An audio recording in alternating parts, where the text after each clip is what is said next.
Va ora in onda Centro Ronchi. Buongiorno Francesco, a te la linea. Grazie Sveva dalla bellissima voce, ormai è un must. Un abbraccio grandissimo ai nostri radioascoltatori, questa bella radio che è Radio Libertà, libera. Un abbraccio in particolare a Matteo, il nostro Matteo, a Tina, e riprendiamo quello che abbiamo detto sabato scorso. Sabato scorso abbiamo commentato in diretta a quest'ora i funerali, le esequie del defunto Papa. Pensavo di parlare più o meno a me stesso, in realtà qualcuno ha anche seguito, però pochi. Vorrei riprendere la questione proprio sempre nell'ottica di quello che dal giugno dell'anno scorso stiamo poco alla volta macinando in materia di concetto di democrazia e della sua applicabilità. La cosa che ha colpito di più sabato scorso è stato il convenire di una folla immensa. 400.000 persone effettivamente, spontaneamente convenute a Roma per dare l'estremo saluto al Sommo Pontefice. Spontaneamente e con partecipazione. Quindi, prima domanda è come mai in questo caso si ha di cuore una correre di questo tipo a spese di ciascuno ha affrontato anche sacrifici per andarci, si è bruciato il weekend, le feste i ponti vari, pur di esserci.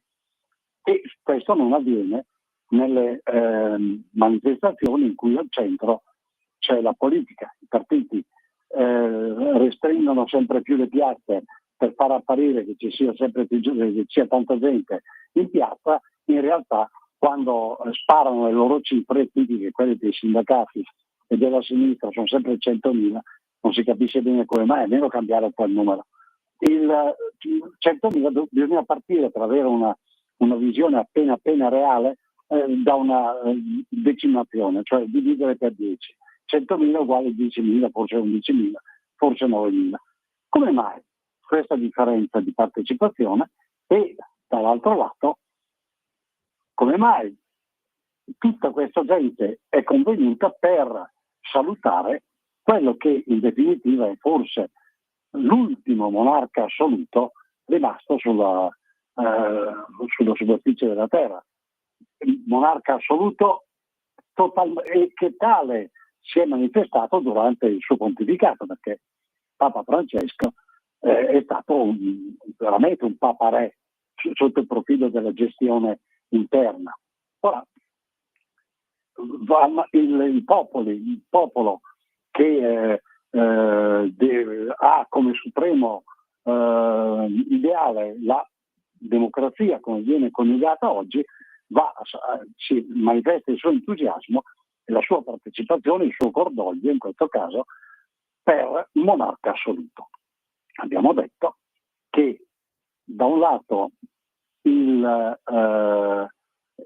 non è possibile parlare di raffrontare il ruolo del Papa, il monarca assoluto, con le altre organizzazioni statuali.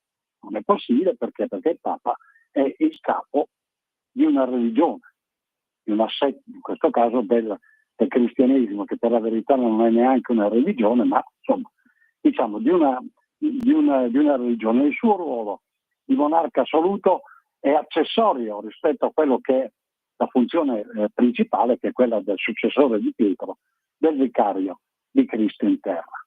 E quindi si differenzia. Dall'altro lato abbiamo detto che le 400.000 persone convenute manifestano una voglia di trascendente, una voglia di partecipazione per un qualcosa che sentono dentro, nella mente e nel cuore, che la politica oggettivamente oggi non dà, che la vita sociale oggi non dà, specialmente in un momento come questo tragico in cui dominano quelle guerre che, proseguendo, sembrano quasi strutturate e volute per poter affamare, impoverire e schiavizzare i popoli. Quindi il contrario della democrazia, anche se combattute da entrambe le parti, Federazione Russa, Stati Uniti, NATO dall'altra, in nome della democrazia. Ora, il quadro si fa interessante là dove si nota che per questa affezione, questo grande affetto per un monarca assoluto, che però è il Santo Padre, cioè capo di una religione, questa affezione è retta e deve essere retta da un'organizzazione, ovviamente, perché senza un'organizzazione, senza un'impalcatura, quella partecipazione non sarebbe stata possibile. Quella partecipazione anche di cuore, di mente, non sarebbe stata possibile. Bene, alla base della organizzazione della Chiesa Cattolica Universale c'è un sistema, ci sono dei criteri, neanche un sistema, ci sono dei criteri che, guarda caso, corrispondono, sono comunque nella linea delle dottrine politiche federaliste e autonomiste. La Chiesa Cattolica è organizzata in parrocchie, è organizzata che sono autonome, completamente autonome, organizzate per ciò che non riescono e non possono fare da sole, secondo il principio di sussidiarietà, che è elemento cardine anche dell'autonomia e del federalismo. Secondo il principio di sussidiarietà sono quando non possono fare ciò che non possono fare da solo, lo fanno mediante il ricorso alle diocesi, le diocesi alle conferenze episcopali regionali, quelle nazionali e su fino al Vaticano, fino al governo centrale, fino al papato.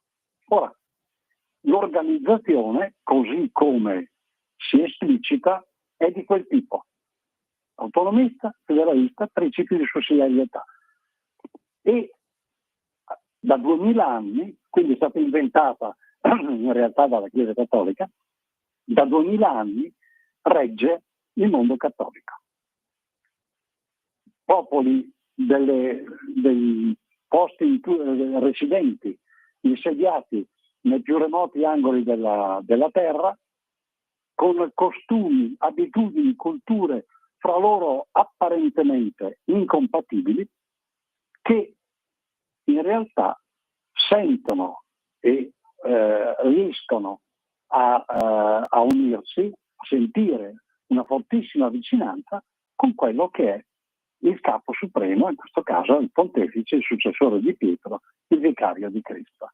Quindi un'organizzazione in grado di accorpare popoli addirittura diversissimi, da quelli delle foreste del Congo o dei deserti del Niger, fino ai coreani, fino ai filippini, ai vietnamiti, ai cinesi. Cinesi è un problema comunque, all'estremo oriente. Ora, tutti diversi, tutti molto con idee, applicazioni del cristianesimo molto differenti fra di loro, ma che si sentono uniti nel cordoglio per la scomparsa di quello che è il loro capo spirituale e non solo, capo religioso. Domanda, ci siamo posti la domanda sabato scorso, ma allora, quello che da 40 anni, io ci sono da 40 anni, quindi a settembre compio 40 anni di Lega, quelli che da 40 anni hanno sostenuto che indipendentemente dalle ideologie e al di fuori dalle ideologie, in particolare quella socialista che ha improntato gli ultimi 2 secoli della della vita politica, in particolare il secolo scorso e l'inizio di questo secolo, cioè il socialismo, che, come abbiamo detto nelle conversazioni precedenti, ha anche tutti gli elementi costitutivi di una religione, che è anche una religione materialista, idolatra, ma è anche una religione. Bene, al di là quindi di ogni riferimento ideologico, c'è un sistema naturale, popolare, che fu assunto 800 anni fa dai popoli delle Alpi svizzere col patto del Grütli, il 1° agosto. Quel sistema è un sistema che, quel metodo, è un metodo che può raccogliere i popoli delle più diverse culture, delle più diverse inclinazioni, e riunirli in un interesse, in una passione che nel caso della politica non può che essere di civiltà e di cultura, quindi di costumi comuni. La domanda è stata, mentre guardavamo svolgersi la cerimonia il suffragio di Papa Francesco, la domanda è stata perché la stessa cosa, perché non si indaghino questi criteri, questi indirizzi, queste possibilità per poter dare finalmente un volto unificato e unificante alla nostra Europa. Noi siamo europeisti della prima ora, ma siamo per l'Europa dei popoli, non per l'Europa delle strutture, secondo le modalità che sono state attuate e che sono tuttora in vigore, volute dal mondo socialista. Noi siamo per l'Europa dei popoli. Quei popoli che spontaneamente sono convenuti a Roma, 400.000 persone, per salutare a loro spese, per salutare dare l'estremo saluto al pontefice, quei popoli che potrebbero fare qualcosa di simile per quanto concerne gli interessi dell'Europa. L'Europa è qualcosa di stupendo, di bellissimo, è un iridescente fiorire di culture, di arte, di conoscenze. È stata per secoli, ed è tuttora, il fulcro della civiltà mondiale, la guida, la luce. Bene, perché questo insieme, questo rutilante insieme di una bellezza infinita di popoli, che sono quelli europei, non possa, in un momento come questo, avere anche una base, un supporto unitario, resta un mistero, quando in realtà il metodo ce lo insegna da 2000 anni, con la sua stabilità, la Chiesa Cattolica, c'è, e studiandolo, applicandolo, ovviamente adeguandolo, si può applicare, può far raggiungere questi effetti, questi scopi. Tenete conto che la cosa strana, se volete, è che il movimento leghista, sorto 40 anni fa, dicendo esattamente queste cose, anche se dette male, dette con errori, talora in contrapposizione, sbagliando, da parte nostra sbagliando, però ha avuto fin dall'inizio l'opposizione delle gerarchie ecclesiastiche che, come diceva il Papa appena defunto, che l'ha combattuto, sono malate di clericalismo, cioè il potere totale di gestione e di comando in mano ai consacrati, ai sacerdoti, ai religiosi, ai laici cosiddetti maturi e adulti nella fede, impegnati. Ecco, è stata combattuta fin dall'inizio ed è un fatto strano, noi ci abbiamo messo del nostro, se ben chiaro. Però è stata combattuta fin dall'inizio, forse proprio perché si contrappone al totalitarismo di un potere quale si manifesta attraverso il clericalismo. Tenete conto che a sinistra c'è un clericalismo pari pari, perché essendo la verità, secondo la religione socialista, nelle strutture del sistema razionale presunto tale delle strutture, alla fine chi detiene il potere su quelle strutture comanda. Ecco, questo è. E quindi c'è un clericalismo di sinistra pienamente compatibile col clericalismo ecclesiastico, i quali ovviamente si sono contrapposti per 40 anni a quella che è invece la devoluzione, la partecipazione del popolo alle decisioni, la partecipazione del popolo alla vita delle comunità, vita politica nel caso, in un caso, vita religiosa, vita cristiana nell'altro caso. Quindi c'è questa polarizzazione. Chi vuole il, fra virgolette, clericalismo, sia laico, sia nelle strutture della società sociali, sia nelle strutture religiose, chi vuole la democrazia, cioè il democratos. Democratos, cioè potere del popolo, che va esercitato responsabilmente e che necessita di libertà, quindi non di pulsioni totalitarie, bene, quel democratos che è attuabile, che è stato attuato sperimentalmente, l'abbiamo sperimentato negli 800 anni di stabilità della Confederazione Elvetica, lo si vede oggi nella stabilità della della Repubblica Federale d'Austria, lo si vede in quelle strutture in quegli stati dove questi criteri sono stati attuati e vengono attuati normalmente. Non è quella federalista e autonomista una dottrina ideologica, è un metodo.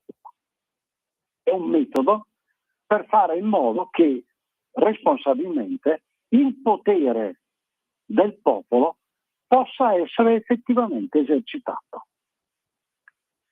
È il metodo mediante il quale i popoli più diversi, più estranei tra loro della terra, per la parte che aderisce al cattolicesimo, hanno sentito il bisogno, il dovere di venire a Roma a loro spese a dare l'estremo saluto al loro Papa.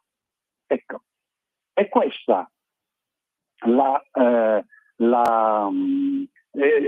sono i due piatti della bilancia, di qua o di là. Non è che ci siano alternative. In fondo, gli stessi funerali di Papa Francesco sono stati un monito, un grande monito per le gerarchie ecclesiastiche. Quella gente è andata a salutare, a dire grazie al suo pontefice, al suo pastore, che è tutto sommato come figura, il successore di Pietro, il vicario di Cristo in terra, e tutto sommato della coreografia dei cardinali, di tutte le beghe di potere, ha dichiarato apertamente che non gliene fregava niente, che non è quello a cui guardava a una figura, quella del pontefice, che riassumeva in sé, con errori, con comportamenti discutibilissimi, per carità. Non sarà facile trovare un Papa, che io mi auguro sia sintesi della simpatia che ha saputo suscitare il Papa appena defunto presso il popolo, e dall'altra parte la grande sapienza teologica, la grande conoscenza di fede, quindi il grande slancio di fede dato da Sua Santità Benedetto XVI. Mi auguro che ci giunga una sintesi di questo tipo, però è a questo che il popolo guarda? Alle strutture che sono diventate ormai un peso insostenibile, la gente non guarda più, le vede come sistema, come strumenti di oppressione. Se vogliamo fare un altro paragone, non del tutto proprio, però significativo, guardiamo alle organizzazioni internazionali. Le organizzazioni internazionali concepite come strutture salvifiche che intervengono per a garantire la pace ovunque possa essere in pericolo, la sicurezza dei popoli, la fame nel mondo, hanno fallito, allorché sono state create, Wilson, 1919, alla fine della prima guerra mondiale, hanno fallito ancora una volta alla fine, quando sono state ricreate, rifondate, alla fine della seconda guerra mondiale. Non è così che si organizzano i popoli, non è dall'alto, burocraticamente, che i popoli si organizzano, questo burocraticamente secondo la concezione socialista, non è così. I popoli hanno la loro vita, hanno i loro costumi, i più disparati, perché io rispetto tanto la cultura delle piccole tribù nel cuore dell'Africa nera come quelle della Lapponia, come la nostra. Sono tutte da rispettare, sono tutte manifestazioni della avvenuta creazione dell'uomo a immagine e somiglianza di Dio. Quindi tutte assolutamente da rispettare. Però anche proprio perché sono tutte da rispettare, hanno bisogno di libertà, non devono essere guidate dall'alto, devono potersi coagulare, potersi riunire per ciò che corrisponde alle loro necessità, alle loro capacità del momento, in ogni e ciascun momento, senza nessuna costrizione. E il metodo c'è. L'ha sperimentato la Confederazione Elvetica, lo stanno sperimentando nella Repubblica Federale Austriaca, per fare due esempi proprio a confine con l'Italia, ed è quello che fu detto fin da 40 anni fa, che sostiene Matteo con la sua battaglia politica. Ecco, in questo quadro che è un quadro di crisi spaventosa, perché evidentemente con le guerre in atto che impoveriscono i popoli e tendono a schiavizzarli, quella che si sta sostenendo, e sta sostenendo Matteo con la Lega, è una battaglia di libertà, ma di libertà per intraprendere un processo, per intraprendere una strada che non è più quella della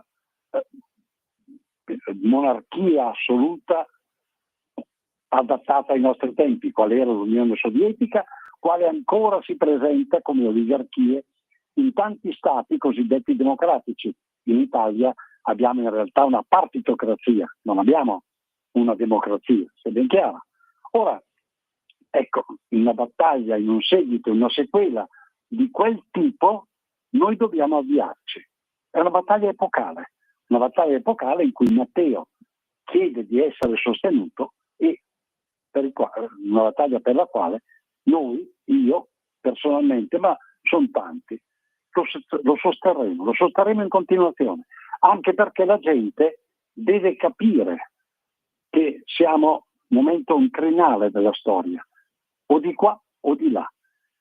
O si va nella libertà, nella responsabilità, nella partecipazione, o si precipita nella schiavitù.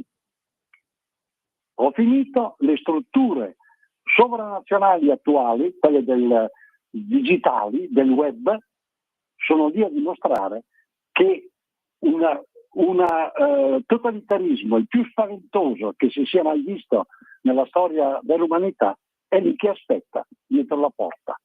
Io vi saluto la nostra Sveva dalla bellissima voce, un abbraccione a Matteo e a Tina e a risentirci, a Dio piacendo, sabato prossimo alla stessa ora, sulla stessa rabbia. Avete ascoltato Centro Ronchi. Sempre più liberi con La Tua Radio è il nuovo sito che mette in prima pagina opinioni, firme, notizie,